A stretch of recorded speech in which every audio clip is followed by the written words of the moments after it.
When people come to the ashram, when they come full-time or they come to do certain sadhanas, we don't tell them why. Only now in the last few years we started talking about it, otherwise all these years we never spoke about it. Somebody comes, I always give them a copper ring to wear. They cannot remove it, must always be there on their finger, on their left hand, ring finger. Why this is, when they do very intense sadhanas, you know what's a samadhi? Samadhi means sama and di. Sama means equanimous, di means buddhi, equanimous state of intellect. When intellect becomes equanimous, there is no duality. When there is no duality, when you don't know which is me and which is you, now your life energies do not know where to be, so they may go anywhere. So the point of contact with the body becomes less and less.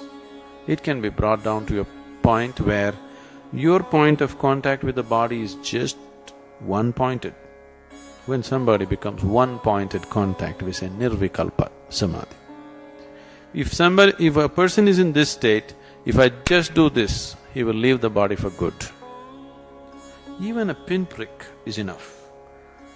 Just prick him with the pin, he will leave the body.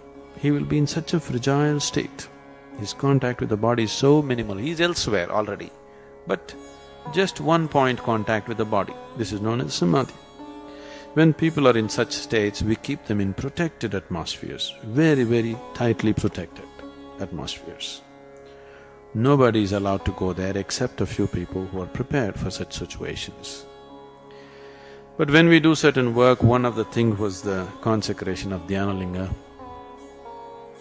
We were required to be, people who were involved were required to be in such states of samadhi, but at the same time they were required to be intensely active, which is very risky.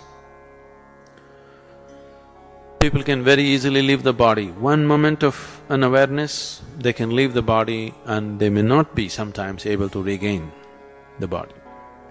So certain precautions were taken, everything was done, but when it was coming to a close, certain situations happened which we had to face in so many ways. And I had always set my life in such a way, once the lingam consecration is over, I will leave.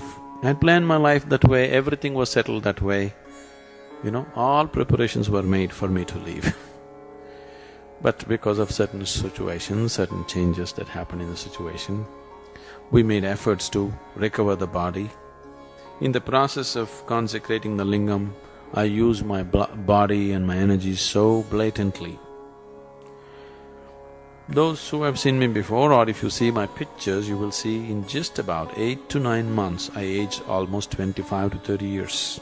You will see my pictures, in 8 months' time, I have aged almost 25–30 years.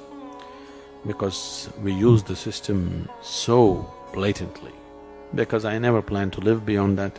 I had my body completely ruined by the time I finished the consecration. You should see my medical reports, my blood work and other CAT scans and other things. Every day doctors were, diagnosing me with some bizarre disease which is no way to recover or something like that. I have not been through any treatment. In the last 4 years, we have been working on the system. Today it's much better. Accordingly, my activity is increasing. I have not been inactive, I have been constantly active these 4 years, but it was quite something to keep the body going. But now it's so much better, it's not 100% yet. Still on some kind of support system, but it is so much better, it's recovered. So metal, if you have metal on your body, you will not leave the body accidentally. So that's why the ring is always put on people who are doing intense sadhanas. Unknowingly they may leave the body. So people were afraid that I will leave and they put a shackle on me.